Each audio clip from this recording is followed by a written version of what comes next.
Deep breath. My name is Dr. Tovah Goldfine. I'm not going to forget that. This is TMS Roundtable Recovery, Chronic Pain and Autoimmune Symptoms. We've been going live, streaming live once a week since the beginning of COVID, and that's way behind us. But this is maybe 280 number, but I'm not stopping.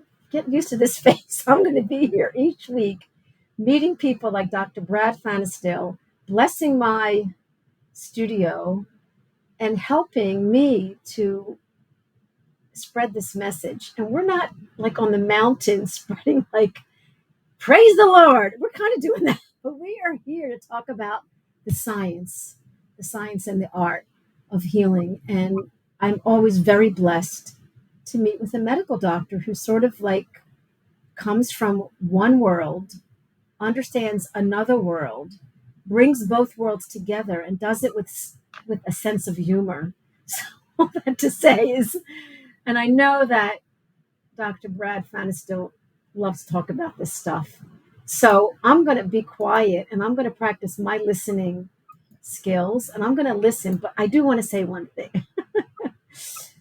I like our listeners to know kind of a little bit about you. Like, I don't want to know the man behind the glasses. Like, come on. Like, what do you mean? You're an internal medicine doctor going mind body? Like, what Kool-Aid did you drink? Like, I want them to know like a timeline. Like you were doing your work, you were living your life.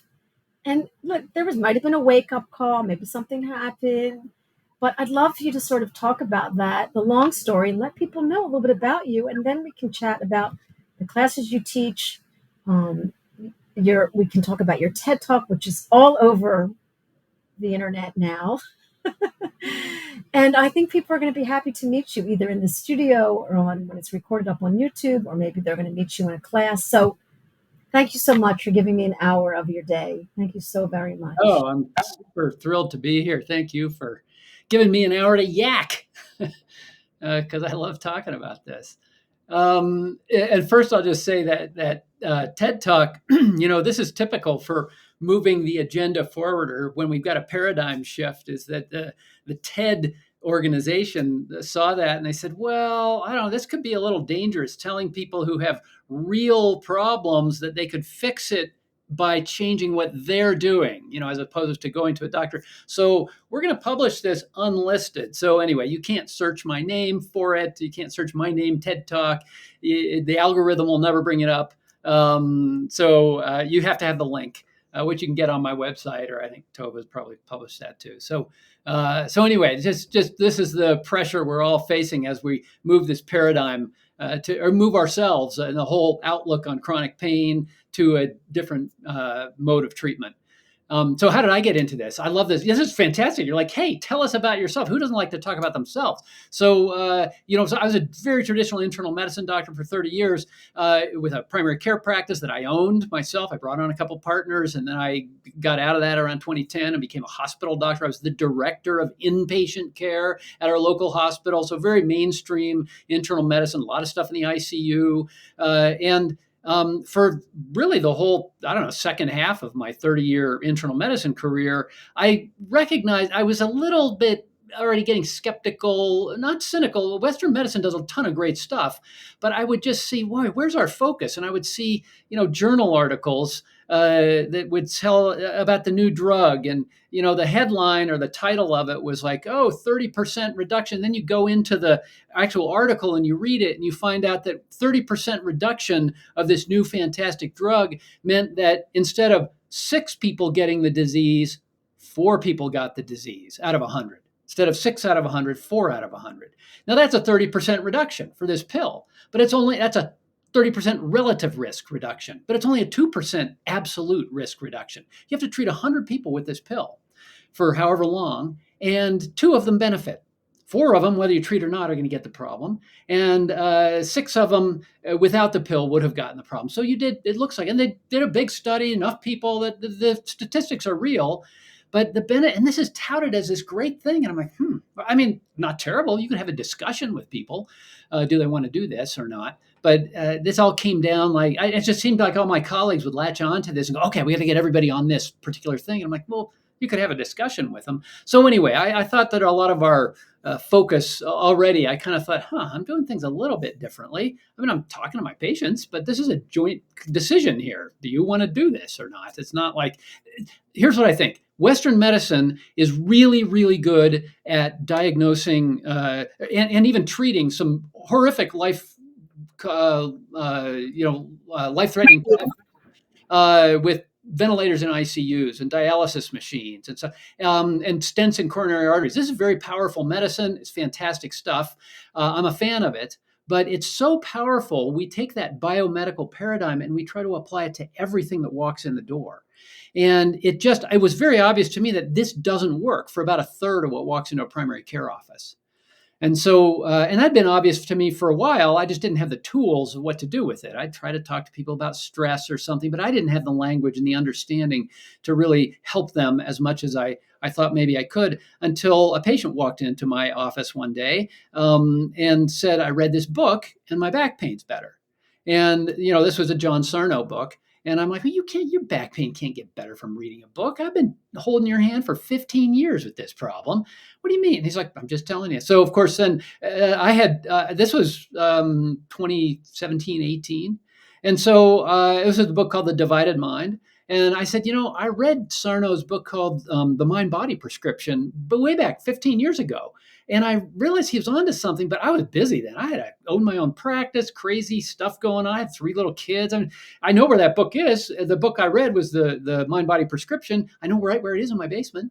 So I went home that night, read that, ordered The Divided Mind, read this stuff, and I'm reading it all over again. I sort of get the idea, but I was busy, and this Divided Mind book sat on my nightstand. I'd read like half a page and fall asleep.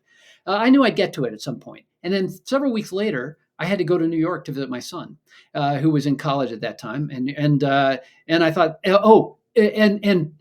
so just coincidentally around that time, I got up one morning and reached into my refrigerator. I got up, did my little calisthenic in the basement, reached into the refrigerator for my yogurt before I was going to go to work, and bam, my back. This bam thing happened in my lower back. And that was the second time in my life that I'd ever had this sort of sudden onset low back spasm.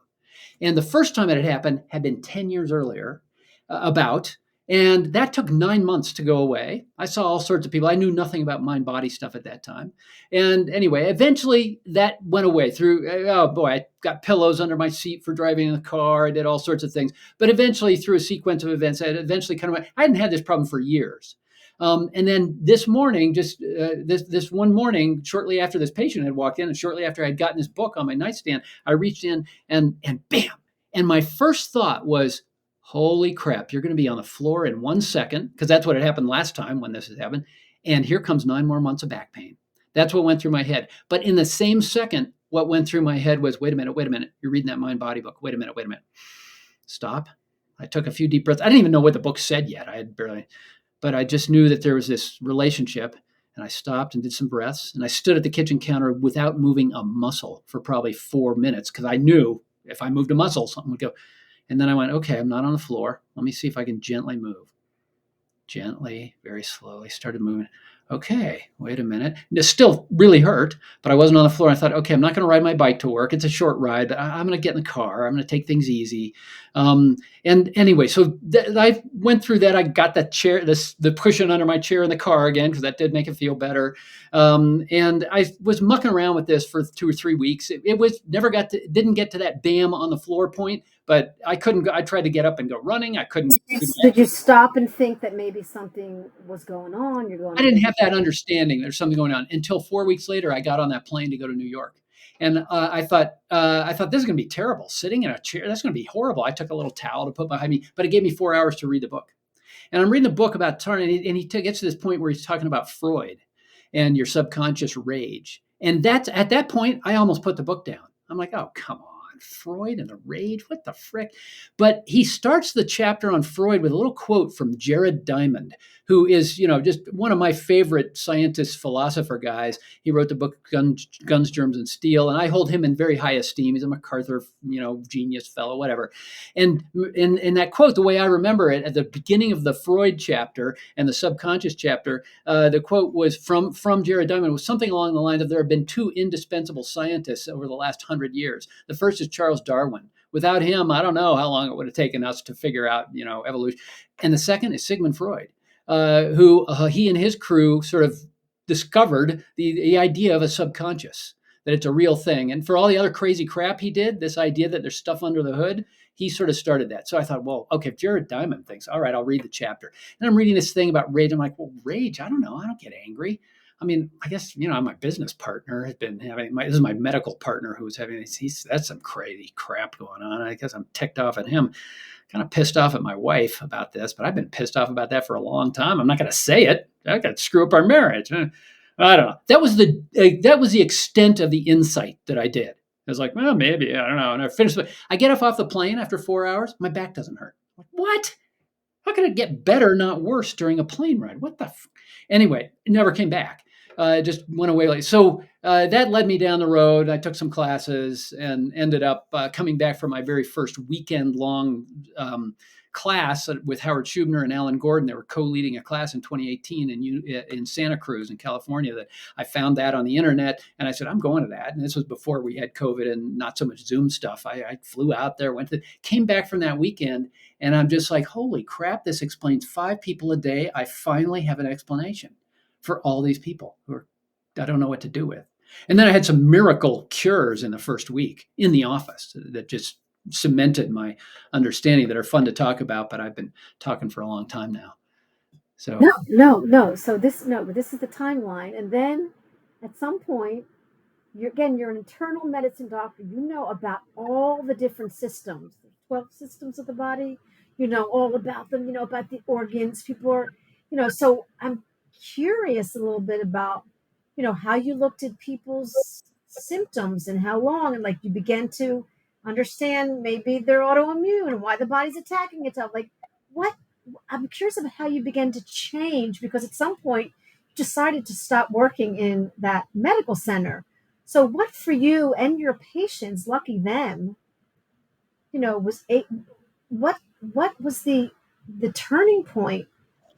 Because this is not just about chronic pain, Dr. Fanestil. This is also about, a brain that's living in a state of fight or flight, that's attacking, it's causing your, we're talking about everything from quantum physics to, to Buddha, no expectations. I mean, you and I drank the Kool-Aid, so we're down from our trip, and we're like seeing the science, we're understanding it. I talk about the science all the time. Yeah.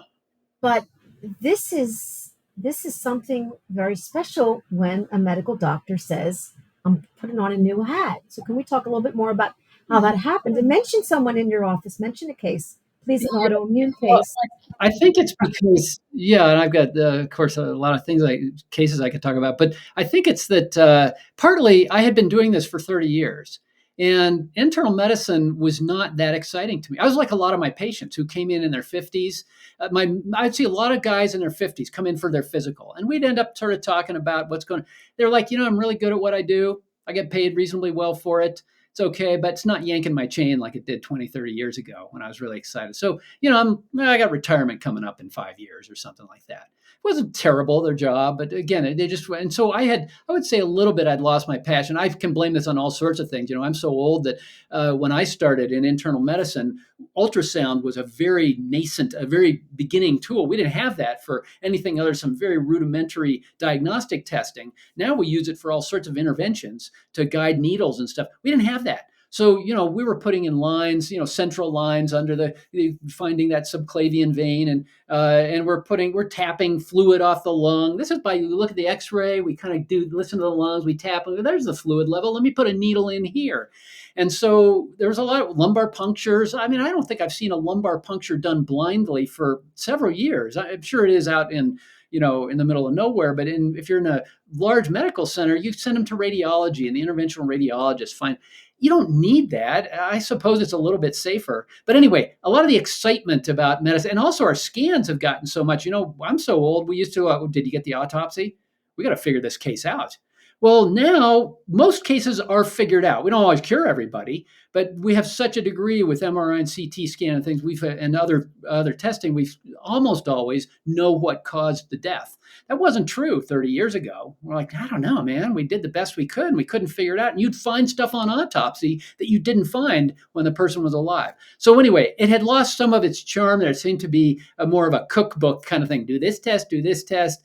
And there used to be a much more like, oh, can you hear that heartbeat and the way it's beating here? Oh, wait a minute. That person's probably got a left bundle branch block just based on what you're listening to. That was exciting to me, but nobody knows how to do that anymore. Now we do an echo and we do all sorts of tests and we find things. So anyway, you know what we call the medical, we're all medical model. I grew up in the medical. I'm 67, but I grew up with the medical model, but we call it like the cookie cutter. Yeah. Yeah, like the cookie cutter diagnosis. It is to me. And I've seen, I can remember a patient who I was seeing. This is after I had transitioned. I'm in this mind-body clinic, and I'm seeing somebody with chronic back pain. And she's sitting up on the table, and I heard some of her story, and I'm poking around on her back. And I'm like, does it hurt here? And she turns to me, and she says, you're the first doctor who's ever touched my back. Now, this is somebody who'd been dealing with chronic back pain for years. Now, they had touched it in order to do their injections. But she'd never had anybody actually, they walk in the room and go, well, I looked at your MRI, and so here we need to do this. And so that's a fine, I want the doctor to do that if I'm having a heart attack in the ER. I don't need him to get touchy-feely with me. Can you get the frickin' stent in my left anterior descending artery before I die here? So there is a value to that. But again, we take that model that's so valuable in a heart attack or in life-threatening pneumonia where you need a ventilator. Yes, I want to remove my agency from this. I want that guy who's really good at his procedure to come in and fix this problem. Absolutely. There are times we need that. That model just doesn't work for chronic pain. Pain is way more nuanced. It's way more complicated than block this receptor.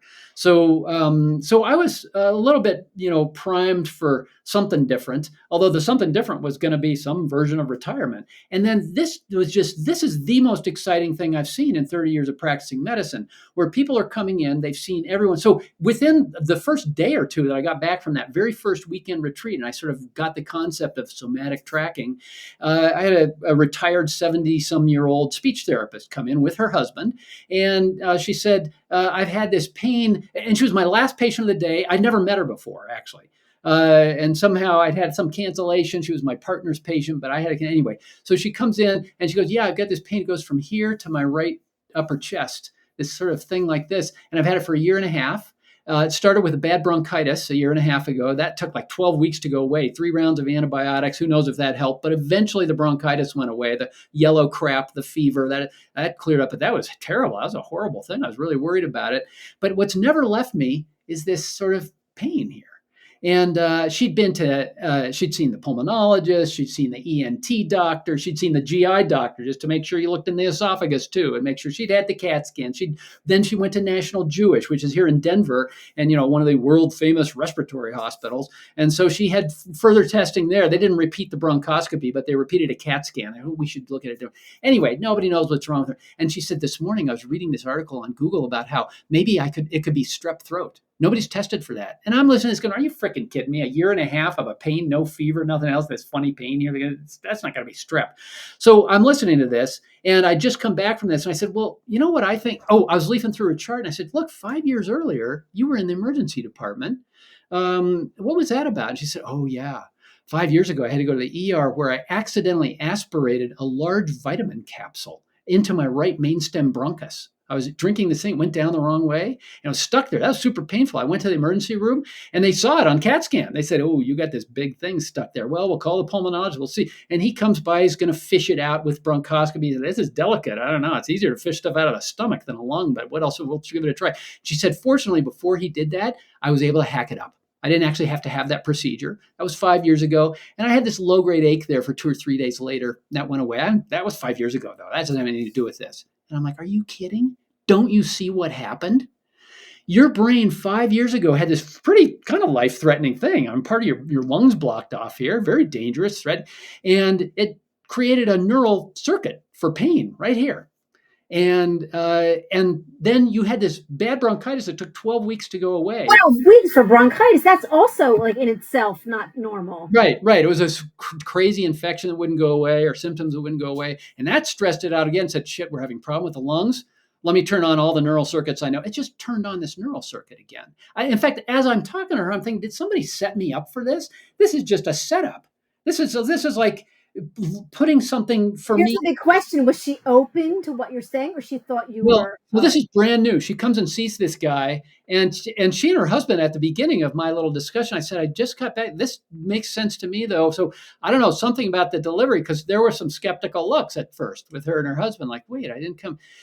I guess she was open enough to listen to it. And I actually then in the office said, can we just practice watching this differently? You see, it's a neural circuit. This is all brain circuitry. The reason that, anyway, so she was willing to try this. And we did a little, essentially, somatic tracking, which I almost never do on visit one, because people kind of have to get the concept first. But it was the last patient of the day gave me all this extra time. That was the critical part here.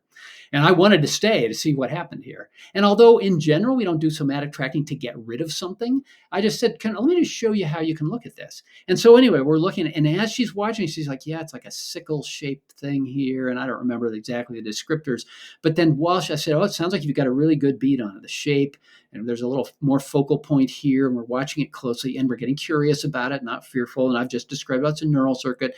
And the reason that nobody's found anything at National Jewish, or this other pulmonologist, or the bronchoscope, or the laryngoscope, or they've done all these tests, or the CAT scan, the reason nobody sees it is because there's nothing wrong with the body tissues here. This is a brain circuit. It's very clear. And we probably can't change it right now, but we can just watch it in this different way to teach the brain. Anyway, as we're watching, I saw her expression change. And I said, did something just happen? And she looks with a look of kind of embarrassment to her husband and goes, it just disappeared. And I said, well, as we followed, I said, well, you know what, it's likely to come back, it may come back, but when it does, you can do this again on your own. Anyway, she came back once, 2 weeks later. She said, it came back a little bit the next day. I kind of looked at it that same way again. It went away. I'm done with that. So anyway, you have something like that 2 days after this conference, and then I had another guy with foot pain, and then yeah. I want to answer Patrick's question. It might help some of the listeners, and I know Patrick. We're going to talk a little bit about neuroplasticity, a little bit about why you leaned into that as opposed to meditation or journaling. Like, this is your little thing, though you're recommending meditation. I've taken your course; it's amazing. So we'll talk about that in a minute. But Patrick is a great guy from Britain who's one of these big. We have a lot of people who are in this community, Dr. Brad, and just they're implementing and applying the work, but they're not getting better. So I've talked to Dr. Clark about it. I've talked to Dr. Schechter about it. I've called Dr. Hanscom a number of times on the phone, who's my teacher, and I ask him about it. And I get the same answer from my teachers. And, I'm the messenger, I'm the conduit. There's part of their brain that's still keep protecting them. So I would like to hear your explanation for someone like Patrick, who's been really in this community for years. I've examined him. I've talked to him. I've worked with him. He went on to some other therapists. He's definitely has neuroplastic pain, but he's not seeing it through. And so let's read his question. And I'd love you to just tackle it in just a few minutes here and give him some insights, because sometimes we're the problem, we're the solution, right? So we got to look at the man in the mirror, right? See the monster under the bed. We got to become clean with why we're not getting better, and take there's no one blaming here. It's taking full responsibility of why we're in this situation, and that's probably you've come across these kind of situations. And again, Patrick, I adore you, and I really want you to move into your life with your children and your wife. So here, thanks for whatever. So I'd like to ask for help on how to heal from pain in my sides, mid back, and fatigue that is triggered during sleep. Every day I wake up with this pain and fatigue. And I don't know how to tackle the symptoms. They are triggered during sleep. Please offer advice. And I think they've been for a long, long time. So what about that particular? Yes. Just hearing somebody say the advice is this is I like to say that mind body medicine is a form of self care. And this is different than you go to a doctor or some clinician who has some grain of truth for you. And then you go, oh, thanks for telling me. Now I got it. The solution for this for most people comes from inside. Although I just described a case where in the office I'm saying things and she was willing to believe me enough that something's clicked in She this. had to receive it. She had to implement it Yeah. and then trust it. That still was on her. Yeah. So with somebody like Patrick, the improvement comes, and I don't have 100% success rate. That's not like anybody who tells you they do is blowing smoke up your rear end. This is difficult, and sometimes it takes a one session, sometimes it takes a few days, sometimes it takes a few weeks, sometimes it takes a few years. And I don't know that everybody can do this. I think the ability is there. I think it can be done, but I don't know how brains are complicated things and how deep these neural circuits are. But I will say this: that problems that happen during sleep, especially pain like you're describing, it sounds like sort of a musculoskeletal side, mid back, and the fatigue. Things that happen either wake people up in the middle of the night or first thing in the morning. They're already there. I'm like, oh, that's a hallmark of a neuroplastic symptom. When do you think your subconscious brain is the most active with the least input from your cerebral cortex? And it's during night. This thing's very active. No, it's active all the time, but it's not getting repressed by your cerebral cortex at night. And so this thing's very active. So if it wakes you up in the middle of the night, I'm like, oh yeah, that's a neuroplastic thing. It doesn't happen. It gets worse with non-use. That's a neuroplastic thing. So that confidence, and everybody's different. Like, how confident are you that it's neuroplastic? I've been trying this for a long time and it's not working. That can make you less confident. And so it can be helpful to review your particular situation and come in. It can help sometimes to have a guy with white hair who actually looks at medical data and then say, oh, I'm absolutely certain this is what it is. But that's not what everybody needs, but sometimes that can be useful. So that confidence thing is a big question. And if you are confident, then I always like to make sure people can say, are you able to say out loud that this is what's happening? And I like to have people repeat back. Can you tell me that I have all this pain every morning, but pain and fatigue every morning, but there's nothing dangerous going on in my body? Does that make sense to you? And there's some people they're like, oh yeah, who they've just told me, I think I have TMS, or I think I have a neuroplastic issue. I think that's what it is. And then I'll ask them, oh, so in other words, where do you think the problem is? What's this neuroplastic? I think it's my brain. Okay, can you say then? So in other words, you don't think there's a problem in your body. It's the neural circuits that are controlling the body, and you feel it for sure, but there's no actual tissue damage. Oh yeah, that's what I think. Can you say that? Oh yeah, I can say that. Okay, go ahead, say that. What do you mean? Yeah, that's what I believe. Now, can you say this out loud? There's nothing dangerous going on in my sides or my back. There's nothing So physical. I want to interrupt you, and then I want you to Yeah. to elaborate. And also, Patrick wants to tackle his symptoms. I'm sensitive to the words. He Mm, wants to tackle his symptoms, which are in his brain. And his brain's like, oh, you want to tackle me? Boom. right. Could you talk about that a little bit? Yeah. Yeah. So that confidence has to be there. It doesn't have to be 100%, but enough that you can get the words out. I see a lot of people who can't get the words out. Even though they just told me what the problem is, they're like, oh yeah, I can say that. There's nothing to and they can't actually get the words out, or they do say it, and I'm like, how'd that feel? It felt a little disingenuous.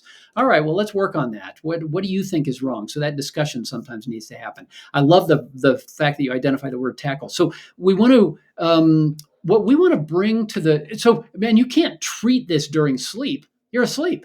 My experience with people who have nighttime related problems is we want to work on daytime issues. You could do that first thing in the morning, but you could do it later in the day. I think a lot of people who say, we always say, don't do somatic tracking or don't watch a key thing here is to try to teach your brain that your symptoms can be watched, how to watch the symptoms, how to observe and experience your sensations without fear. Because what's happening here is your subconscious brain is taking in bajillions of these pieces of data every moment, and every twinge that comes from your sides or wherever, in Patrick's case, it's interpreting as, oh, we got a problem there. And so we want to teach it, how can you not how can you watch it in a different way without going, uh-oh. And this is what somatic tracking is. We're going to watch it through a lens of curiosity and through a lens of safety instead of through a lens of fear. But we also tell people, but who can, and we want to watch it without caring whether it goes away or not. Well, you can't watch it without caring whether it goes away when you're miserable first thing in the morning, probably. That may be a terrible time to do these, to try to do this. I work with people with migraines, and I don't tell them, hey, next time you have a migraine, watch it really closely. See if you can watch it through a lens of curiosity and ask some questions instead of fear. You might ask, which nostril has more vomit coming out of it?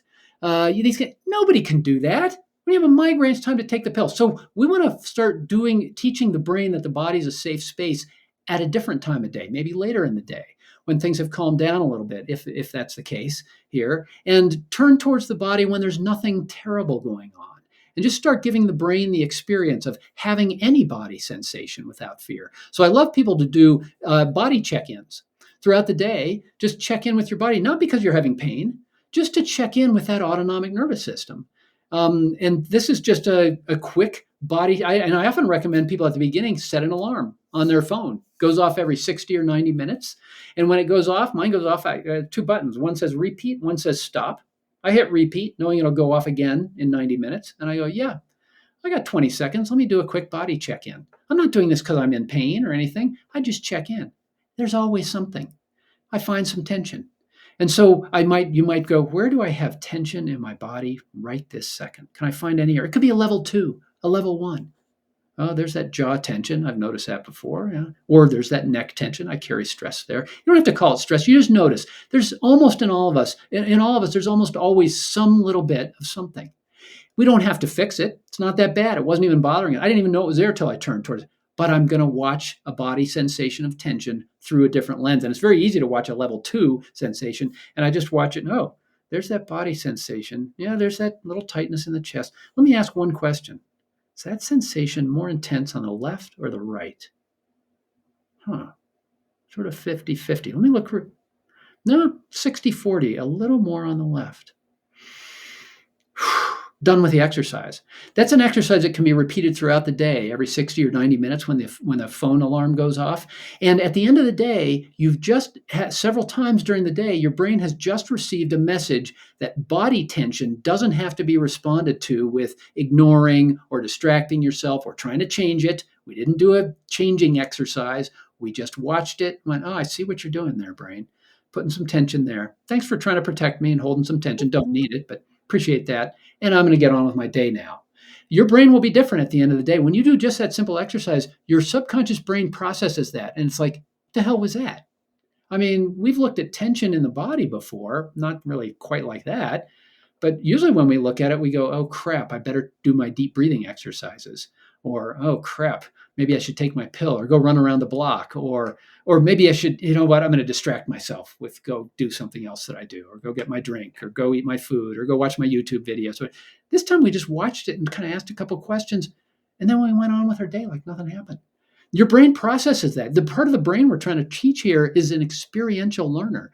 It doesn't learn by intellect. It's not intellectual. It's a primitive survival brain, and it learns by doing. You just gave it an experience of having the sensation with no fear. And it's processing it, but it doesn't learn in an aha moment any more than if you adopt an abused dog from a pound or something, from the dog pound, and you take it home and it's like this, it's been abused its whole life. You could be the most loving human being with a firm dog owner, but good love, the kind of firm love that maybe dogs like. You're the leader of the pack, whatever. You can be the greatest dog owner in the world. Day one, this dog is going to flinch at every move you make. It might take several days, even a few weeks, for it to really become comfortable. Okay, this is it. But at some point, the dog's going to realize I'm living in a different world. I'm living in a world where I'm kind of upset and nobody kicks me for howling or barking or scurrying around. They just come and comfort me. Your brain's the same way. You give it this experience, and the first experience you give it of safety, it's like, who the frick are you giving me? I don't believe that's the world we're living in. I'm going to stay like this. But if you keep bringing this experience of safety over and over, at some point your brain's going to learn, oh, I'm living in a different world. I used to get upset. This is my autonomic nervous system brain, the autopilot part that's running tension in my body and keeping me in a little bit of hypervigilance. I used to be like this, and whenever you watched me, you being we'll call it the parent brain, the dog owner brain, you used to, whenever you walked to me, you told me to shut the hell up. You told me to go suck it up, or you told me, I can't deal with you right now. This is different. Now you come to me and you just say, I see what you're doing. We're okay. You just give me a little soothing message and then you move on. You don't even try to fix me. I'm living in a different world. You're not very upset. Why am I upset? And you'll see it start to calm down. But there is some patience with this. There's a relaxing into the program, not tackling the problem. I'm going to relax into this process and see what happens. So I just did a ton of talking. And No, good. Can we just call? I want to say, I like to give like the first take home tool, take home insight is we can learn to have a healthy communication and relationship with our body. We can feel safe with our body. We can create a road from our conscious mind to our unconscious mind and kind of be able to comfortably walk back and forth and know what's like. This is what I call being healthy, Mhm. with our pain, having, so this is important. And you just brought it down into like what to do with talking, and maybe sometimes we find pleasant places in our body or just a place that doesn't feel good, but we like, hey, we're compassionate like the dog. Mhm. We're compassionate. And when I ask big psychologists, how do we love ourselves, how do we be compassionate, you know what they say? How do you speak to a baby or a little puppy? Mhm. I'm like, that's the answer you're going to give me? That's how we learn compassion. So there's a few questions. So 1 second. So Darcy, you don't have to say your question 5 times. Just say it one time, but maybe you just clicked. But nice to meet you. This is another question for Dr. Brad. Please, can you give advice on chronic acid reflux, nonstop for 5 months? Yeah. I Yeah. find a lot of problems, acid reflux, and especially if it's coming up into your sinuses or feels like it is. Sinus problems in general they're so like part of us. They're right there. They're right in your face, literally. So that can be a difficult thing to watch without fear. And the real question here is, you say it's so challenging. It's in my nose. It does feel like there's a danger of damage, and that's a good question. So what people who are still worried about is there damage need one of two things. They either need more testing to maybe we're missing something. I don't know. I don't want to miss. I think due diligence is important. Most of my patients have had done the due diligence. They've had their sinuses looked at from CAT scan to scope to whatever, and nobody can figure it out. But that is an important part. So you either need more testing or you need more education about just how common this is. This is the most common cause, and I'm talking about neuroplastic symptoms, the most common cause of symptoms that won't resolve with traditional medical intervention or can't be accurately diagnosed and or won't resolve with traditional medical intervention. Neuroplastic symptoms are super, super common. This is nothing weird. It's not like you're some oddball. I didn't switch careers because some oddball like Darcy walks in my office once a month and says, I got this problem nobody can figure out. Some crazy Darcy. No, this wasn't once a month. This is 4 times a day in internal medicine. I just didn't know what to do with it. This is a very common problem. There's nothing weird about it. And there's a very common way to treat it. And this is the new treatment. And so that just understanding that it's okay to feel I understand it feels terrible. I'm not trying to minimize how bad this may feel. But if you've done the due diligence, then super appropriate to start sending these messages of safety to the brain. And that's a whole nother skill set and some practice. That takes practice too, to start even telling your brain that things are safe, especially for some people whose brain has very rightly kept them like this in some state of hypervigilance. And I'm thinking of a woman I saw who had, I'm getting off on a different topic a little bit. But Anyway, but it's important because there's a few questions here, but the answers pretty much are the same. Like, I'd love you to just say, like, everyone's symptoms, we feel like they're going to get a brand new answer, but we're talking about the brain and the nervous system, and I want you to keep talking about that because Patrick's kind of following up on his question. But before we answer Patrick's questions, I think this is going to be it. I'm really happy to meet you, Avishan. I'm really happy to meet you. I've been meeting more people with chronic fatigue and long COVID, and it's just really making people feel really sick, and they're not. It's coming from the same place. So she has CFS symptoms since 2019. She's jobless. The one Mm. symptom that is very uncomfortable in her body vibrations are buzzing constantly. Any advice on this?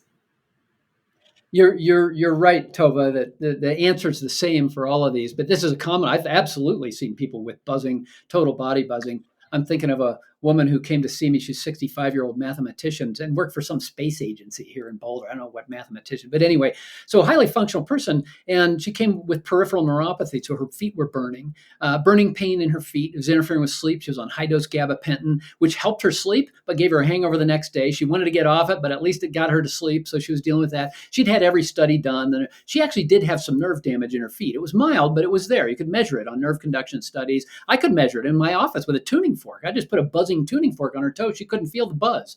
So she'd lost We some. can have nerve damage, sorry, we can have nerve damage Yeah. and still live a quality life. Well, I told her, look, I'm not. Your nerves don't seem to be transmitting the vibration sensation. They're transmitting the pinprick. She could feel that, and her balance was still okay. She was getting enough feedback from her feet, but she'd clearly lost a little based on some very objective studies. And I told her, look, I'm not a magician. I can't make those nerves work. There's a lot of people have what we call idiopathic peripheral neuropathy. We don't know what but it's pretty mild. I see this pretty commonly as people age. I'm not too worried about it, but I can't get that back. But the pain, that's in your brain. And so, sure enough, I got an email from her a year later. I saw her maybe 2, 3 times, maybe 3 or 4 times. And I hadn't seen her for several months when I got the email saying, hey, I want to just tell you I've met you a year ago and I'm just updating you. I was hoping I was going to tell you I was 100% better. I'm going to tell you I'm 80% better. And I'm still getting better. She described some things. She said, every month I notice I'm off the gabapentin. I'm sleeping through the night. But I want to tell you one other thing. At our final visit, I told you I had a total body buzzing sensation. I had it since my 20s. For 40 plus years, I'd had this sensation. And you told me, oh, that's anxiety. And I said, this is her talking. She said, my response was, I don't have anxiety. Never been to a doctor with anxiety. Never took Prozac. Cope with stuff pretty good. I mean, I got stressed, but who doesn't? I don't have anxiety. And your response, doctor, was, okay, let's not call it anxiety. Let's call it tension in the body. But it's coming from your brain. That's your nervous system. She told me in this email a year later, she said, that problem that I had for 40 years is 100% gone with these tools. I'm super grateful. I didn't even come for that. I just thought that's the way I was. But so it had given her this whole understanding of how her nervous system works. So for people with chronic fatigue, that's going to be a difficult thing to observe.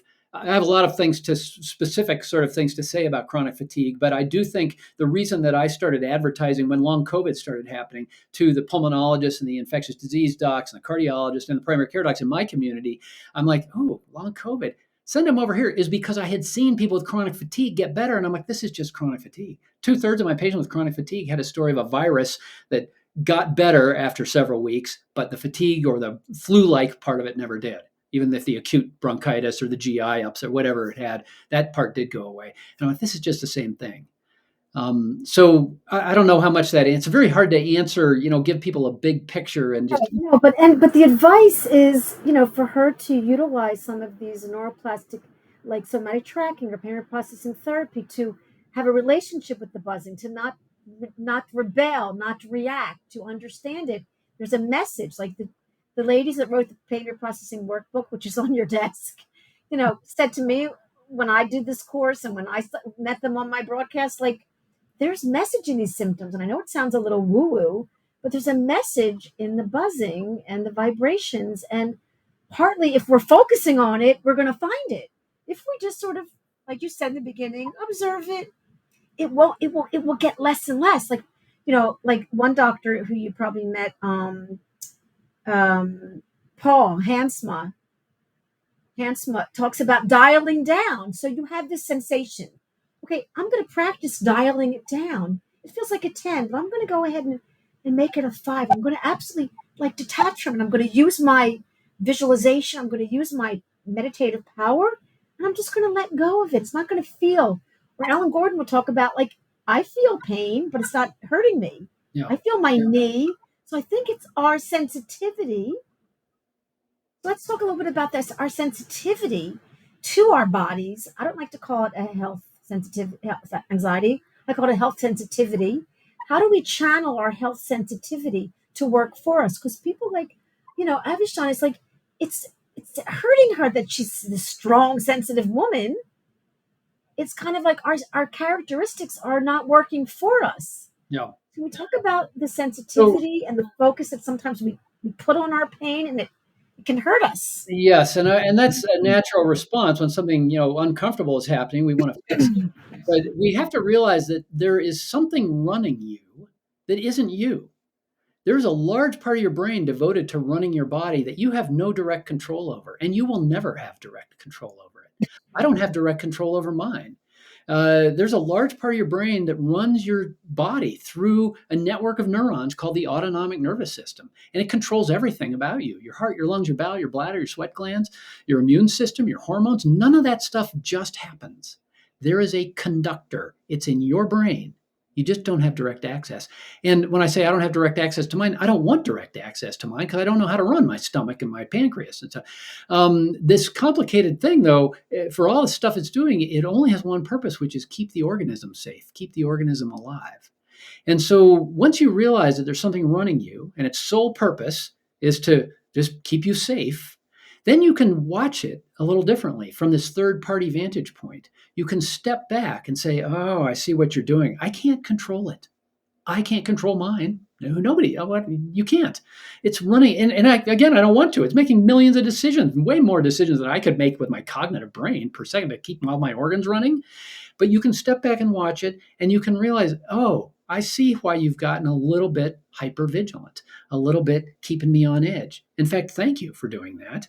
But we don't need it anymore. So I tell people that most of my successful patients start getting better by talking to their own brain. I have a guy who named his brain George. And whenever his back pain flares up or his anxiety, he stops and he says, oh, George, I see what you're doing. This is super helpful to him. Helps him realize this isn't him. He doesn't want it. There's no part of him that wants it. This is his primitive survival brain running some circuits that developed outside of his conscious awareness. Now he can look back and go, oh, I can see why my brain might have gotten a little hypervigilant, whether that's childhood stuff, whether it's a medical problem he had in the past, whether it's just he's a round peg in a square hole of life, whether he's a neurodivergent person. It doesn't matter where it comes from, but I can see how I've got a little bit like that.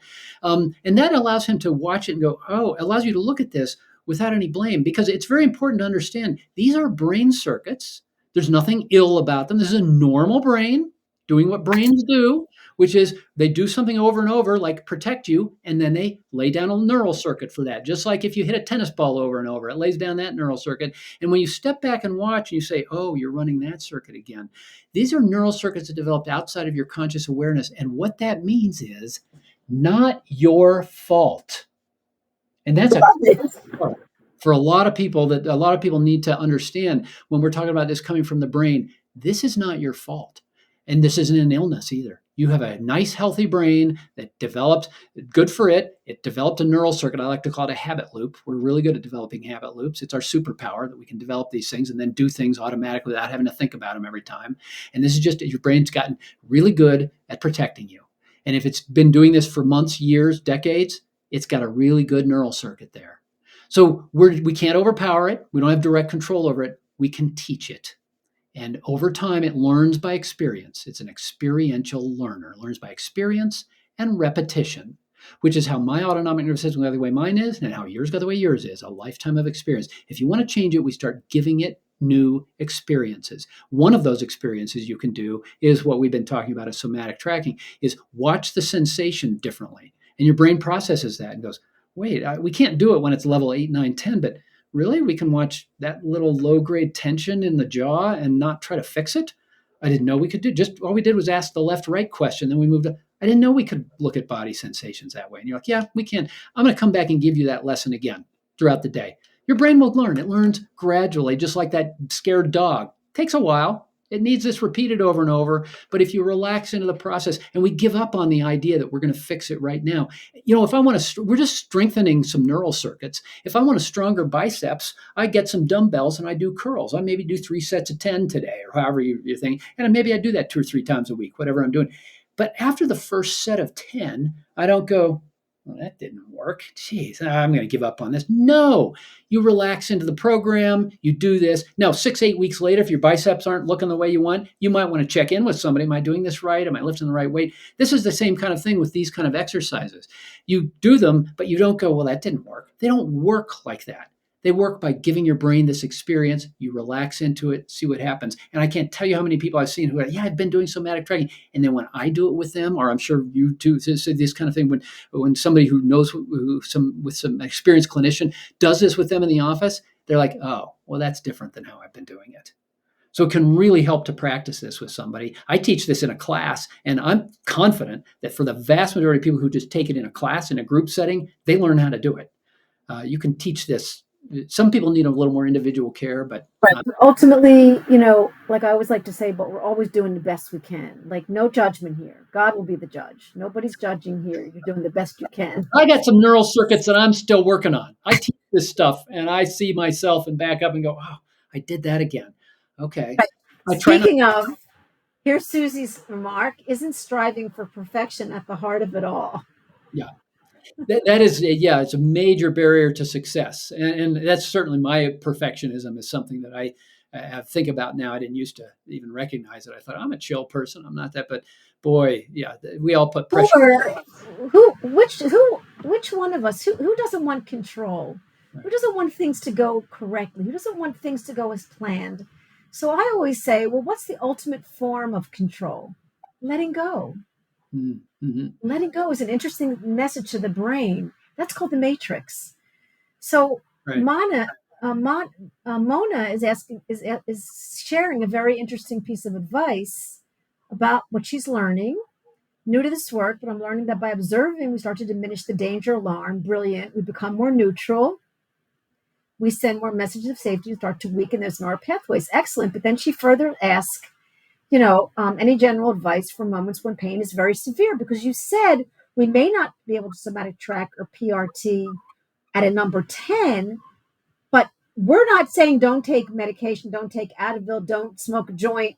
We're not saying don't do that, but go ahead and you answer that question, because if you can get to a place where you're 8 or 7 and bring it down with the breathing, with the knowledge, with the fact that you're not broken, that can bring it. So you go ahead and answer that question. Yeah, sometimes when it's super severe, the right thing is take the pill, get in their dark room with a washcloth. Again, you don't have direct control over this. And sometimes it can be very difficult to, let me do a little calming down. I can't calm down. This has just got me, my lizard brain, sometimes I refer to this as primitive survival brain. It's hijacked me. It's hijacked me for decades, maybe. And right now it's in control. And I don't have direct control over it. There is a time we have to go, oh, screw it. Okay. I'm going to take my pill and go to bed, or whatever you have to do. And sometimes it's just grit your teeth and get through it because you don't have there's nothing that works. I don't know. That can happen. But my experience is that what we want to start doing is giving these messages at a time when we can give them. It's very hard to give a message of safety and everything's okay while you're, my migraine patient puking stuff up and just has the worst pain they've ever had. That's not the time to do it. The time to do it is when they have a level 2 or level 3 headache. So I don't know that I have a great answer for somebody who, what do I do when I'm in severe distress? You can remind yourself. What I really like people to do is give themselves 2 minutes of, let me just see if I can just do a minute or two, watch this. And then I'm going to take my pill or do my treatment to get out of it. That's okay too. But let me just first remind the brain, I see what you're doing and you're going nuts and you're making us both crazy. But let me just remind you, there it is. I see it. I'm feeling it. I'm watching it closely. I'm sitting right with it. There's nothing dangerous going on. It feels like it, but there's nothing dangerous. And now to make us both get through the day better, I'm going to go take my medicine or do what I need to do. Where in that place, because we've seen this happen, because we know about the fear. The fear is making it much worse. Their reaction to it is making it much worse than it is. So how do we catch the fear, which was a phrase from Alan Gordon? How do we catch that fear in that moment? How do we do that, Doc?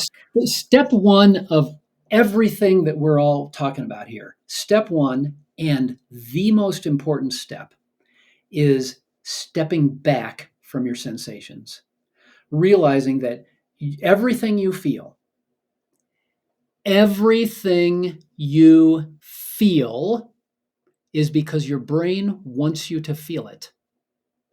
Your brain takes in sensory input, and then your brain processes that and goes, yeah, I think we should do pain here. So pain is a two-way street.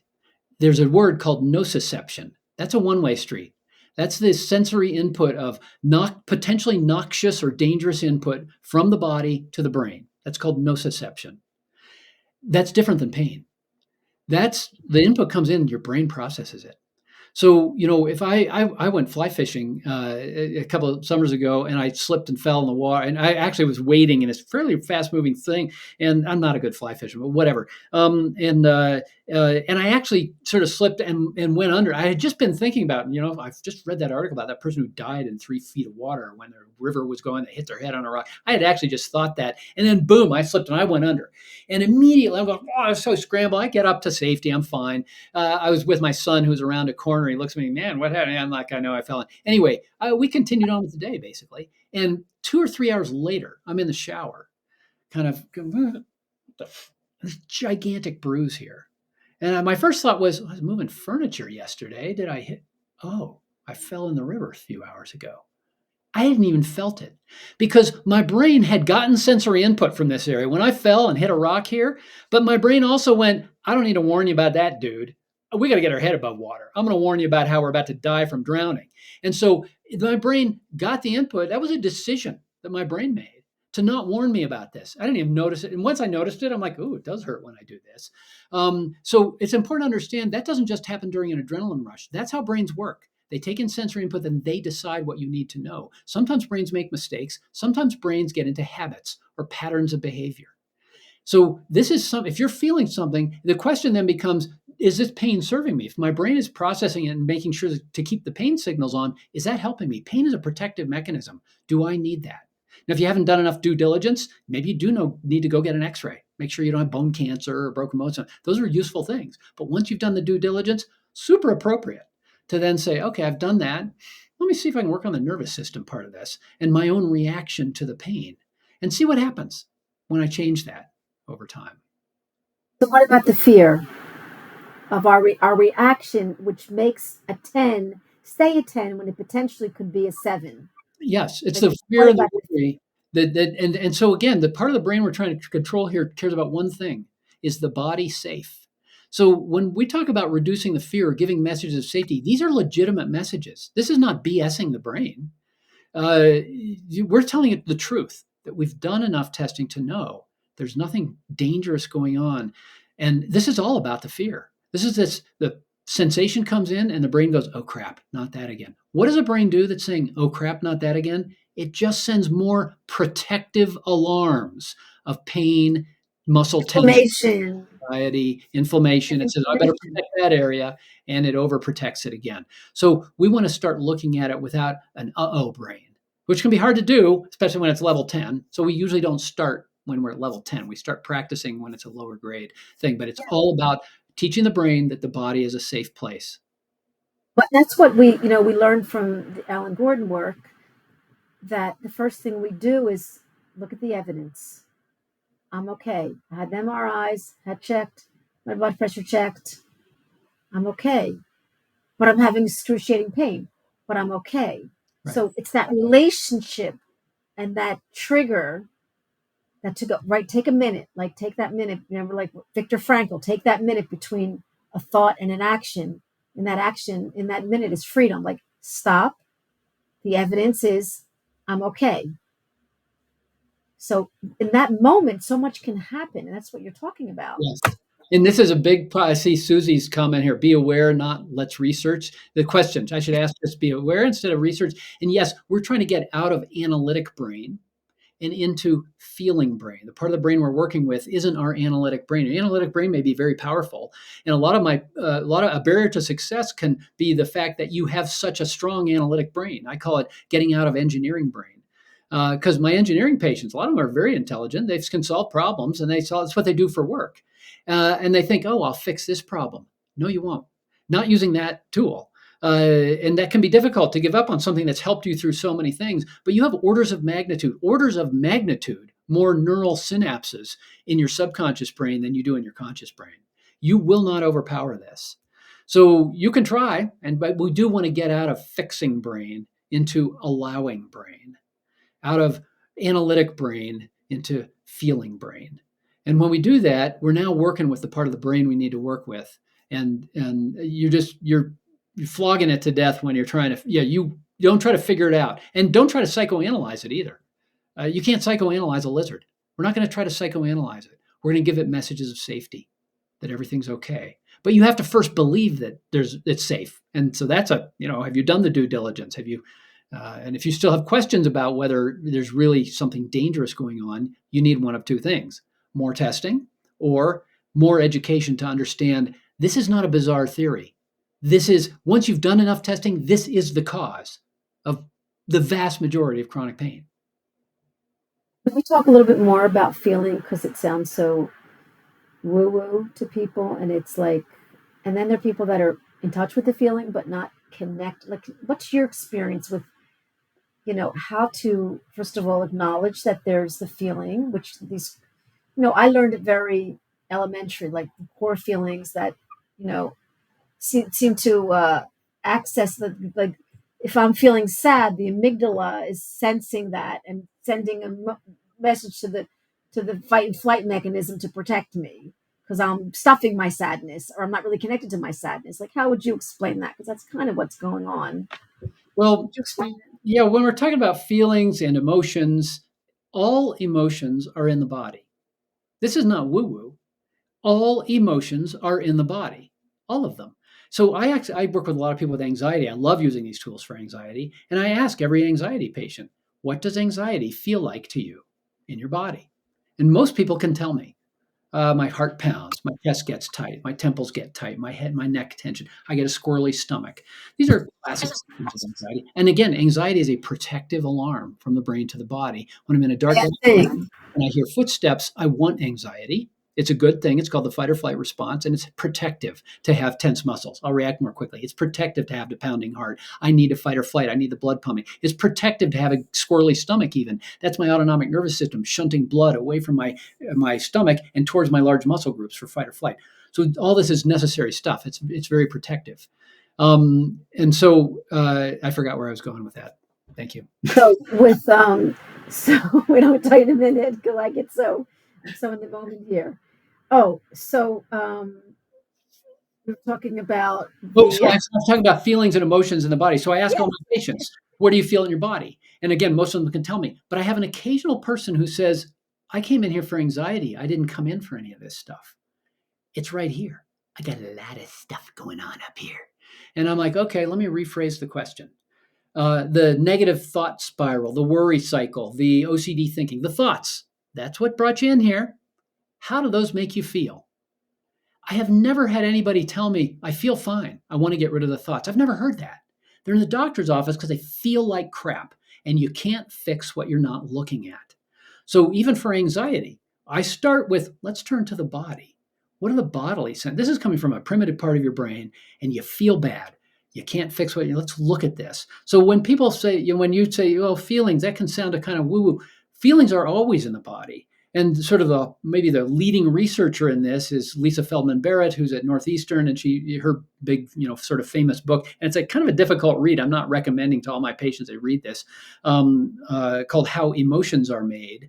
But this is now, she's one of the leading sort of advocates for the neuroscience theory of predictive coding, that your brain is a predictive machine and it takes sensory input and then tries to make sense of it.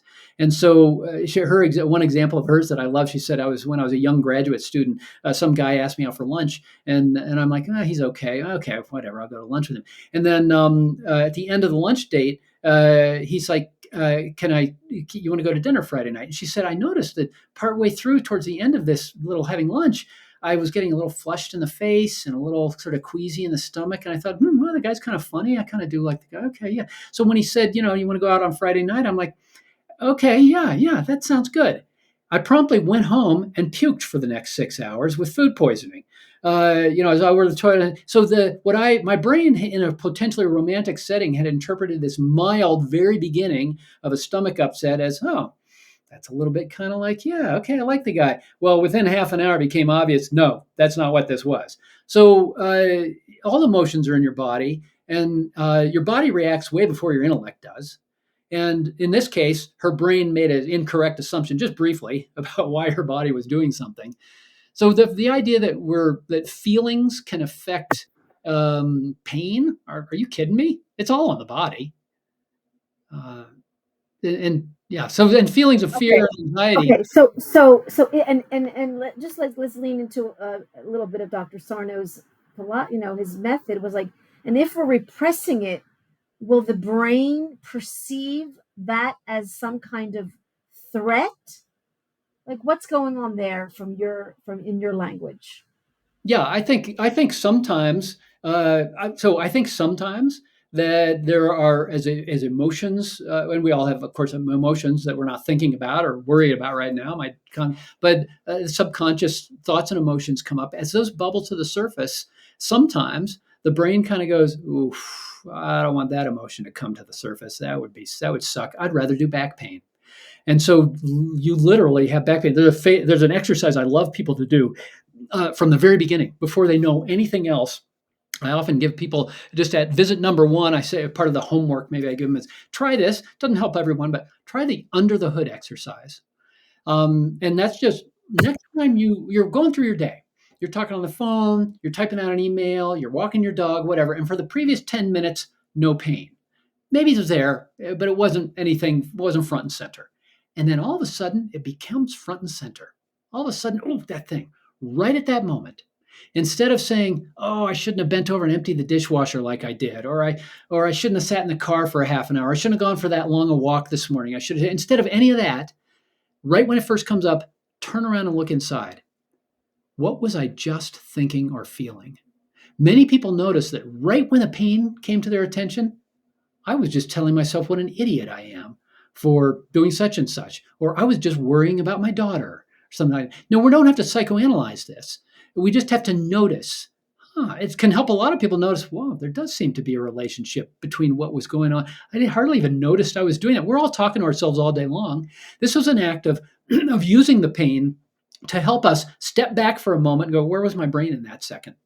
Our brain is, the studies out there, our brain is basically mind wandering 50% of the time. We're not thinking about what's happening right in front of us. We couldn't, if you ask you later, what was your mind wandering about? Oh, I don't know. I can name a couple things. It was having all sorts of thoughts that you're not aware of, but they're there. And if you stop and look at them, and so it can be interesting to use pain as a tool or as a reminder. Oh, what's going on? And a lot of people will notice that, like, wow, every time I had pain, I did notice I was doing that negative thing that I do. It made me realize how often I'm doing that negative thought. Well, this is beautiful, and it's one of Dr. Hanscom's big insights is like even more than acceptance. He's like, lose the acceptance and go with the awareness. Hmm. Just be aware. He said that could be the greatest medicine. Just be aware. It is awareness Yeah. is step one, and it is the thing that's a lot of people. That's all they need. Just be aware, but you're being aware without judgment. You're being aware that something's going on inside of you that isn't your fault, but you're just being aware of it is just changes the whole dynamic because again we're used to whenever we became aware of it in the past and whenever we noticed it we jumped on our own asses, we got on ourselves, why is it happening, we said had to fix it. Just saying, oh, that's happening, and not even if you do nothing else, that is super powerful. And it's the beginning of teaching your brain that, oh, that what it's doing is not something you're going to get all upset about. I'd like to say to the listeners, and this is just Tova talk, that in some level, of course, like you said, we don't have control over the brain, but this is a type of control. Oh, This awareness is absolutely. It's like I'm the pilot, I'm the conductor, you're a piece of flesh. right. Yes, you're programmed, but can I get away with saying, like, I say that, like, I'm in charge here, and you're going to listen to me. Is that, can you, Yes, can you yes, I help think me that's on that? absolutely where we're going. Where we're going in the long run is who's running you. You're going to let your lizard brain hijack you, or that you do have this other part of your brain that you can run yourself. It's a decision of who's going to be the boss. You can't always control it in that moment, especially if you're still struggling, if you're in the early phases of this.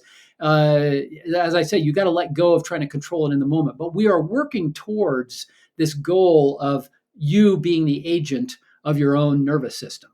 And so, yes, in the end, that idea of agency and control agency and who's running the show is a very important thing. We're trying to keep we're trying to keep two contradictory ideas in our head at the same time. Uh, I guess I say this in a lot of different forms, but one is that I don't have direct control over you. But the other idea, contradictory to that, is in the long run, as I keep doing these exercises, I'm going to get control over you. Even if I don't have it at this moment, that is the end goal. So my usual, when I bring up these two contradictory ideas about how we're watching pain, I like to say that success is that the two contradictory ideas are: I would like to get rid of my pain. Duh! Who wants to live in pain all the time? Second idea, contradictory to that we're trying to hold on to at the same time. Not today. That's not today's goal. Today's goal is to deliver messages of safety to the brain and then relax into the process and see what happens. Or today's goal is to actually turn towards this uncomfortable emotion that I don't like exploring or thinking about, and helping my brain understand that that's not dangerous either. It's okay to talk about my grief or my sadness or my anger. It's okay to experience it even. It's not anything wrong with me to have these emotions. They're maybe uncomfortable, but I'm going to experience those differently.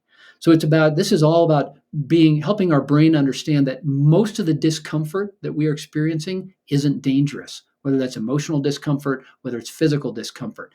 It's not dangerous. We're wired to feel discomfort as danger. Step on a splinter, I'm wired to go, whoa, I must have something bad happening in my foot. And I usually do. But what's happening in these chronic conditions is that the alarm is coming in. The brain is saying, hey, you got a problem here, but there is nothing dangerous. The alarm comes in and the brain's like, the fire alarm's going off. Where's the fire? Where's the fire? There is no fire.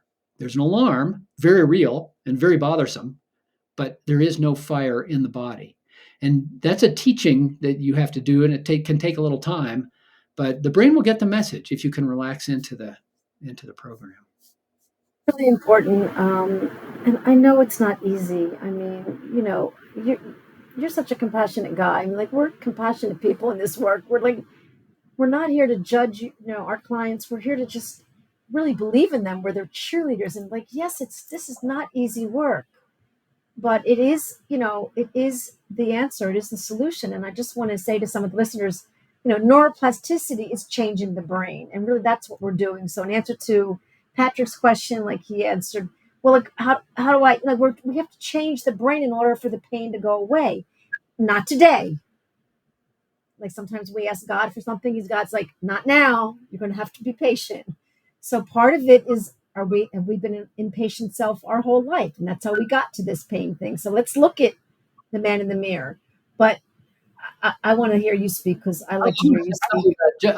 I can't judge any one person out here, but as a blanket group, I actually am judging most of my patients. And let me tell you how I judge them. I listen to their story and I say, holy crap, that sounds horrific. You have had a brutal last 12 months or 12 years or 2-3 decades, whatever.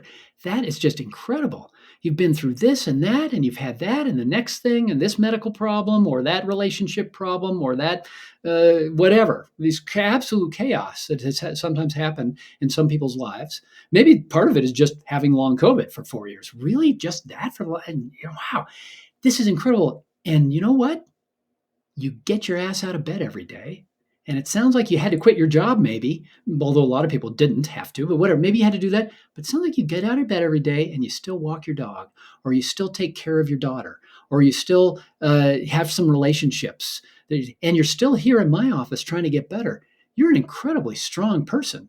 I can't believe that. So that's most of my patients with chronic anxiety and chronic pain. These are the strongest people I see. These are people who they know coping. They've been coping with this problem for months, sometimes years, and they cope through every day.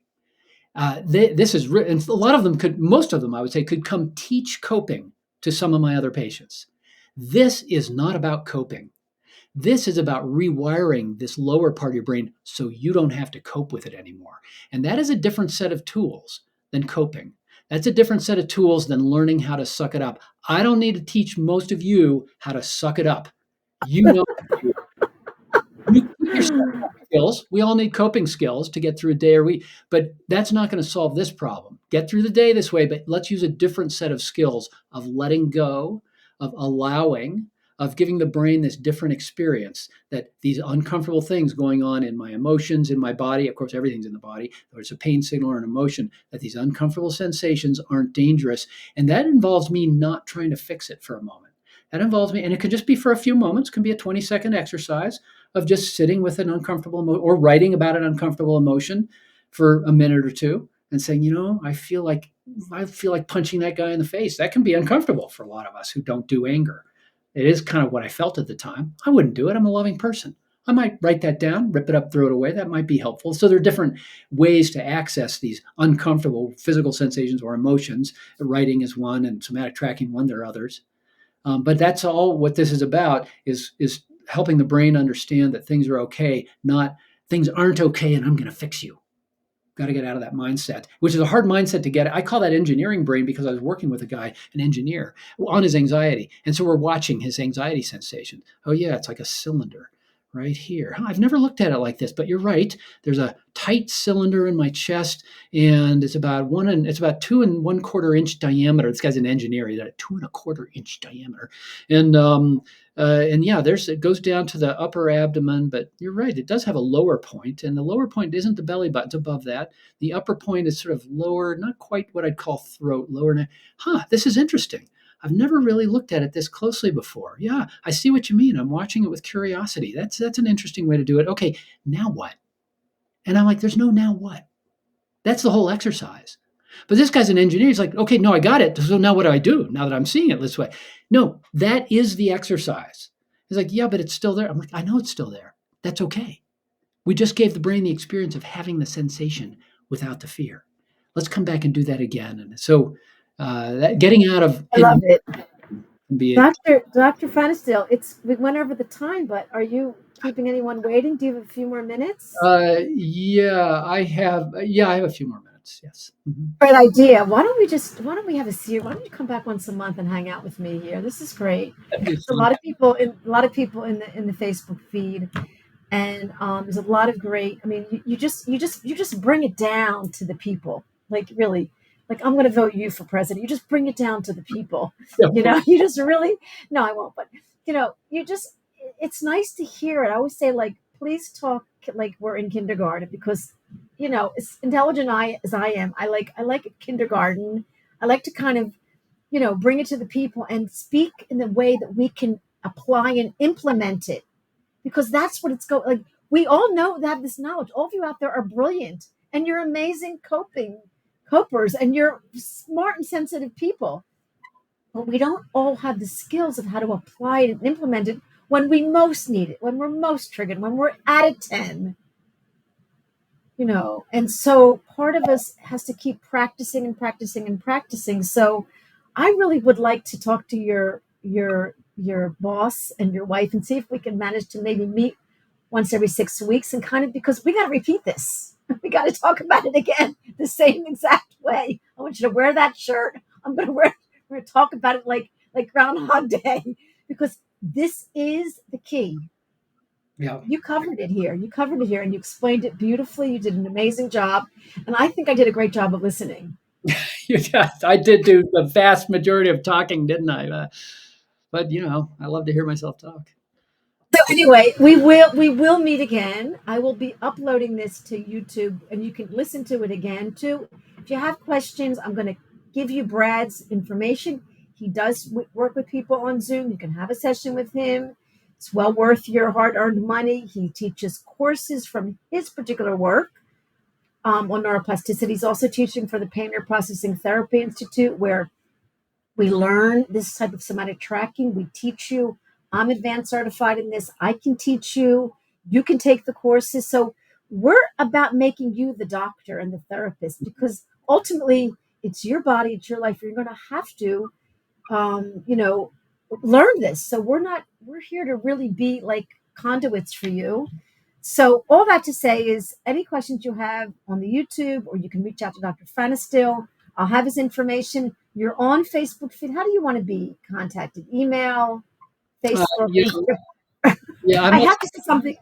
You're in on Instagram now. Now you're doing these cute little shorts on Instagram. You're doing a great job. I can see that you're kind of new on Instagram. yeah. I'm like, how does this work? I don't even know how it works. But I think I have like 6 posts or something. But So people can contact you on Instagram. yeah, I will be way more likely to see it on my website, but at least now the way. But maybe I'm starting to look at Instagram regularly, so I guess that will happen.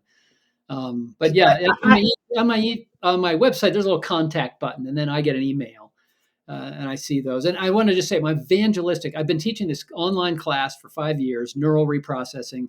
It's online. It's 6 90-minute sessions once a week and I'm gonna, because I'm getting some input from people in Europe and the other side of the Atlantic. I'm going to be offering that class at an earlier time. It's in the evenings, which makes it difficult for a lot of people on the other side of Atlantic. But it's not posted yet, but within the next week or so, there will be an opportunity. That class I'll offer at 10 a.m. Mountain Time, which is more like 6 p.m. or something. okay.